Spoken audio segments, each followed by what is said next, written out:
అలాగే అటవీ శాఖకు సంబంధించి మనకి 28-33% ఉండాలి.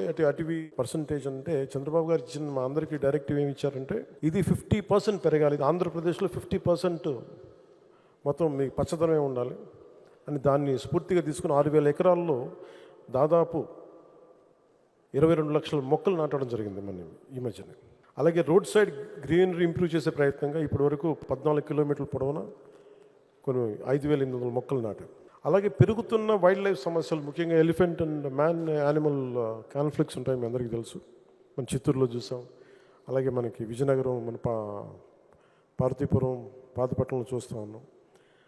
వెంటనే తీసుకెళ్ళి చాలామంది వైల్డ్ యానిమల్స్ కానీ జంతువులు కానీ అటాక్ చేయటం వల్ల, ముఖ్యంగా ఏనుగులు పంటల నష్టం ఇటు అన్నిటి వల్ల వీటిని దృష్టిలో పెట్టుకొని రాగానే కర్ణాటకకు వెళ్ళి 2 రాష్ట్రాల మధ్య అటవీ శాఖతో మాట్లాడి, అక్కడ గౌరవ అటవీ శాఖ మంత్రి గారితో మాట్లాడి 2 రాష్ట్రాల మధ్య నిర్మాణాత్మక సహకారాన్ని పెంపొందించే ప్రయత్నం జరిగింది.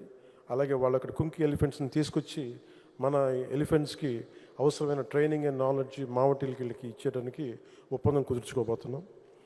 ఆంధ్రప్రదేశ్లో ఇప్పటి వరకు 23 నగర వనాలు ఏర్పాటు చేసుకున్నాం. కొత్తగా 13 నగర వనాలు మంజూరు చేయించుకున్నాం. కొత్త నగర వనాల కోసం 15 కోట్ల 40 లక్షల నగర వనాల అభివృద్ధికి మొట్టమొదటి విడతగా డబ్బులు విడుదల చేయడం జరిగింది. అంతేకాకుండా 32 కమ్యూనిటీ బేస్డ్ ఎకో టూరిజం సెంటర్స్ని ప్రారంభించాం. ఇప్పుడు కొత్తగా మరొక 5 కేంద్రాలను ఏర్పాటు చేసుకున్నాం. ఒక్కొక్క సెంటర్లో 50 మందికి ప్రత్యక్షంగాను, మరో 500 మందికి పరోక్షంగాను ఉపాధి కల్పించడం జరుగుతుంది.